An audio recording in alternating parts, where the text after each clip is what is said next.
Hey guys, welcome back to my channel and thank you for tuning in to my Huda Beauty Full Glam Rose Gold makeup look. So I feel like I'm a little bit behind the times in getting this palette. Not that it could ever grow old because it's so gorgeous. It is so popular and for a very good reason. I don't actually know how this is going to turn out. If you're watching this, then it's turned out good. But I've been really inspired from watching, I don't know if you follow Dress Your Face and, let me look her up, Michelle Palmer, I think. Oh yeah, Michelle Palmer makeup, if you can see that. So her and Dress Your Face, I just came across them last night. I was really inspired by both of their makeup. They do super full. They do really glam, and they live in LA, so I know that that's kind of a bit more the theme here than the Sunshine Coast, which is why I haven't done a look like this. It's not really something I would wear out, so I thought for a bit of fun, and since I've got a palette like this with amazing colours in it and really bold lashes, I really want to kind of jump out of my comfort zone and do a look that I haven't really done. I've done full glam before, but I'm talking like full glam. So we'll see how it turns out. I'm trying to brainstorm exactly what I want to do. How big is this cup? It's like the size of my head. This is so yum. It's the first time I've made up this concoction. So good. Chocolate protein powder, almond butter, banana, almond milk. So yum. Alright, stop procrastinating, Emily. Alright, without further ado, I'm going to jump straight into it. I'm starting the look using my NARS brow pomade in the dark brown shade. And as always, lining underneath and then filling it in before priming my eyes with my Tarte Shape Tape Concealer. This is always just the perfect base. I always do this before I apply my eyeshadow. It just cancels out any veins or pigmentation on our eyes. Patting that in with my Beauty Blender and then setting it with my Laura Mercier translucent powder, just in pressing motions. On my Designer Makeup Tools fluffy brush, I am going in with the Sandwood shade from the Huda Beauty palette and washing that through my crease as the base. And then right underneath that colour, I'm going in with this plum pink shade and with window wiping sweeping motions, just putting that in as my second transition shade. And then going in with this deeper plum colour. On a separate fluffy brush, I'm again just placing that underneath the other two crease colours to deepen up the crease. And with my finger, I'm just using wiping motions to really pack on the pigment of this beautiful plum shimmery shade. And for my winged eyeliner, I'm using the Revlon Color Stay eyeliner.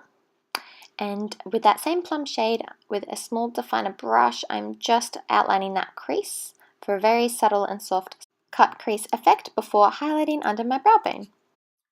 So done my eyes. This is so out of my comfort zone. On myself, I don't do, I do wear eyeliner, but I definitely never do a wing like this, and I don't wear colours like this. So, oh my gosh, it's obviously looking freaky as well until I put my face makeup on. So I'm just looking forward to adding the lashes and doing the bottom eyeshadow so that it all kind of ties in together. But I will go and do my face makeup before I start working on my lower lash line, just because, why do I like to do it like that? Because if I went and did my if I had already done my eyeshadow and everything here and then went to do my concealer, you'd be like going over it, you know, dabbing in your concealer and then going over your eyeshadow there and like mixing it together. So I just feel like it's a lot cleaner and neater. Finish the face first and then you can go in and do it. Just being super careful that we don't get any or very little amount of fallout since our face makeup will be done. So all about the order. I thankfully don't have any pimples at the moment, I don't think. No, so I'm just going to go straight in with foundation since I don't need to spot conceal any areas at the moment. Thank you, skin. I'm just going to use MAC today. With my Real Techniques buffing brush, I'm simply using this to just place the foundation on the face and get a head start on buffing it into my skin. But I always pick up my Beauty Blender and finish the blending process by dabbing that into the pores.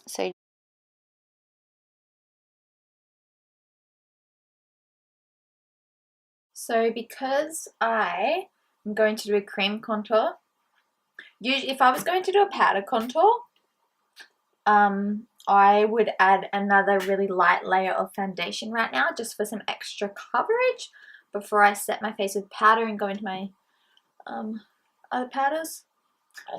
But because I'm going to add concealer under my eye and concealer contour that, obviously concealer is very high coverage, and because it's adding coverage, I'm not going to add any more foundation. Going to use my NARS Soft Matte Complete Concealer, it is called, and this is in the shade Dark 1 Cafe. I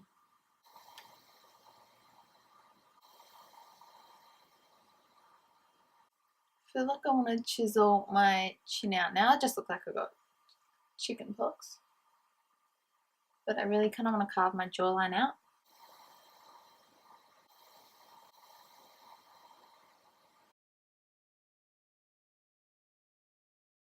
And then with my Tarte Shape Tape in the shade Light Sand.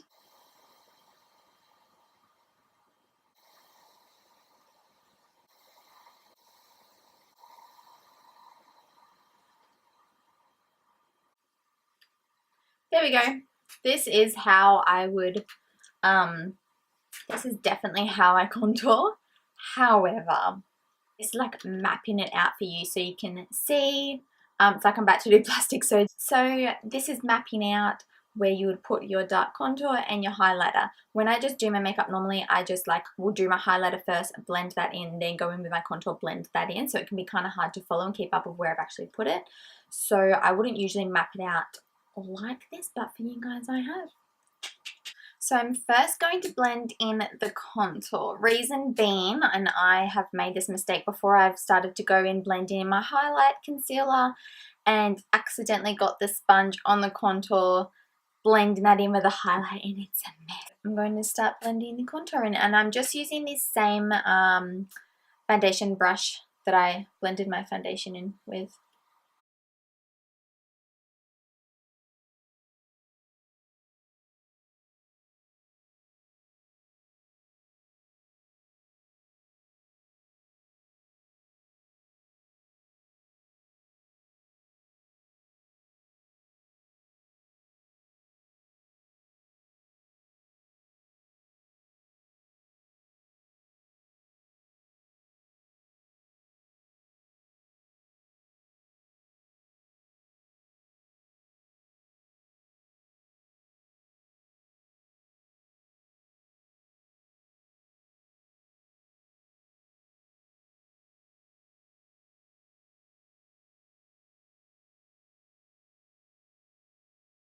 So another reason why I don't map it out like this, like ever, unless it's for a purpose of demonstration, is because if you, and I'm just telling you guys this so you don't make the same mistake, if you leave concealer on your skin for too long, depending on what foundation you've got, if it's a high coverage foundation, like especially the Estee Lauder Double Wear, or in my case I'm using the MAC Studio Fix, because it is such a full coverage foundation, it can be a little bit drying, and then when you put another full coverage concealer on top of it, such as the Tarte Shape Tape, it can separate and it is so hard to blend out. It's actually a bit of a nightmare. So that's why I'll just do one spot, blend, another spot, blend. I'm going to zoom in so you can see what I mean. If you can see that, maybe you can't see that, I'll show you under my eyes.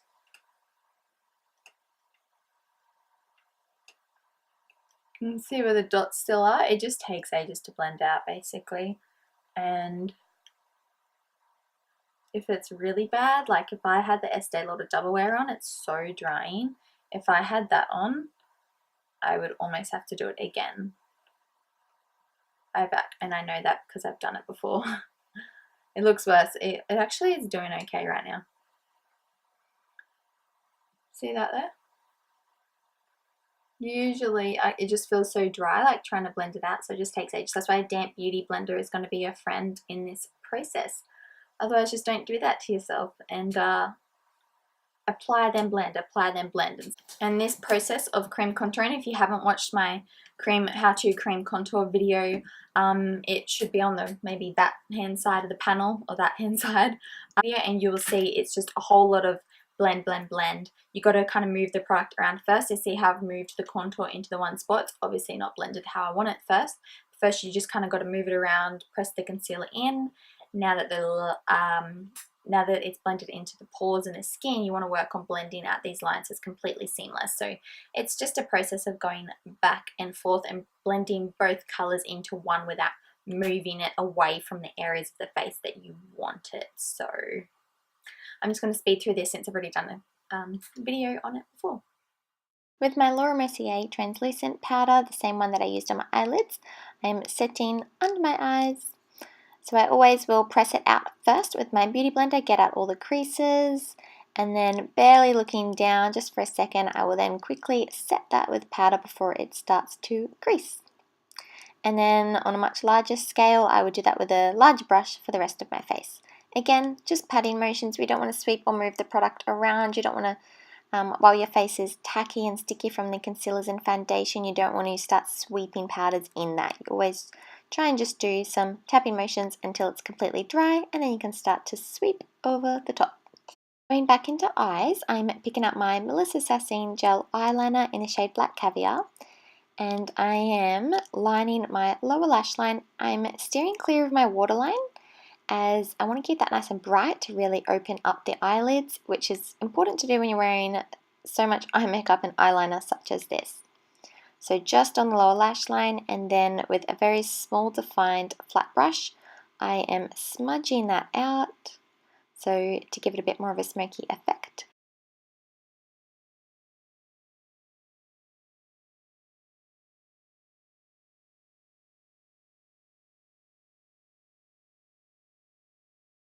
And then with that same matte plum shade that I've got in my crease, and with the same small brush, I'm going to just then place that underneath that black eyeliner and blend it together seamlessly.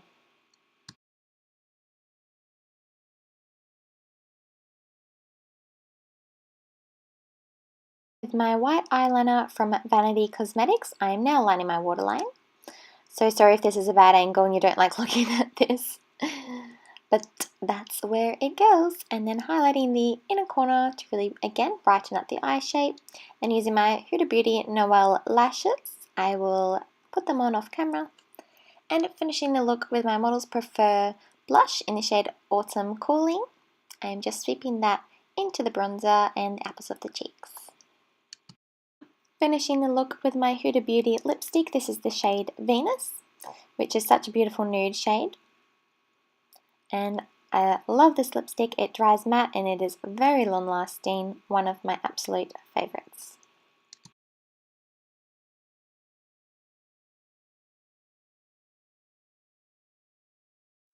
So this is the finished look, you guys. I will admit I feel scary with this much makeup on. I don't wear this much makeup. I've never ever put this much on my face before, this much eye makeup before. So it was very much out of my comfort zone, but I'm so glad I did it. I had a lot of fun.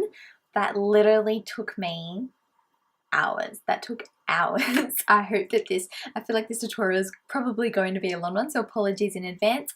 But I hope that you guys liked this eyeshadow look using my Huda Beauty Rose Gold Textured Eyeshadow Palette. The colours are just amazing. As I said at the start of the video, it is popular for a reason. They are just so blendable, very, very buttery eyeshadows, and they're just a dream to work with on your eyes. So I absolutely love it. Please do give my video a thumbs up if you enjoyed it, and subscribe to my channel if you haven't already, and I'll see you in my next video. Mwah.